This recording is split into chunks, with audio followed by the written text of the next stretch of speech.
ঢাকা মাধ্যমিক ও উচ্চ মাধ্যমিক শিক্ষা বোর্ডের এসএসসি পরীক্ষার প্রশ্নপত্রে দুটি ভুল এমসিকিউ থাকার দাবি করেছে শিক্ষার্থীরা। তো বন্ধুরা, এখনও যারা আমাদের চ্যানেলটি সাবস্ক্রাইব করেনি এখনই চ্যানেলটি সাবস্ক্রাইব করে বেল বাটনটি অন করে দিন।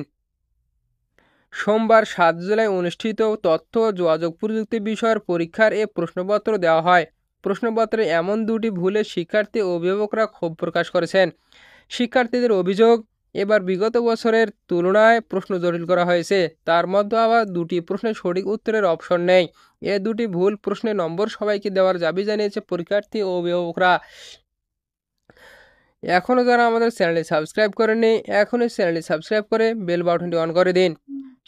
শিক্ষকদের সঙ্গে কথা বলে এবং প্রশ্নপত্র পর্যালোচনা করে দেখা যায়, ঢাকা শিক্ষা বোর্ডের তথ্য ও যোগাযোগ প্রযুক্তির বিষয়ে বহু নির্বাচনী পরীক্ষার প্রশ্নপত্র ক সেটের 22 নম্বরের প্রশ্নের সঠিক উত্তর নেই।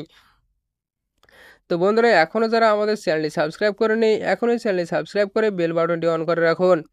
এসএসসি পরীক্ষার্থী মামুন হোসেন বলেন, প্রশ্নপত্র হাতে নেওয়ার পর থেকে কঠিন মনে হচ্ছিল। বিগত কয়েক বছরের তুলনায় প্রশ্ন কঠিন হয়েছে। তার মধ্যে জানা দুটি প্রশ্নের সঠিক উত্তরের অপশন ছিল না। এসব নিয়ে পরীক্ষার হলে অনেক টেনশন কাজ করছিল। আমি চাই ওই দুই প্রশ্নের নম্বর যেন সবাইকে দেওয়া হয়। তো বন্ধুরা, এখনও যারা আমাদের চ্যানেলটি সাবস্ক্রাইব করেনি অবশ্যই চ্যানেলটি সাবস্ক্রাইব করে বেল বাটনটি অন করে রাখুন।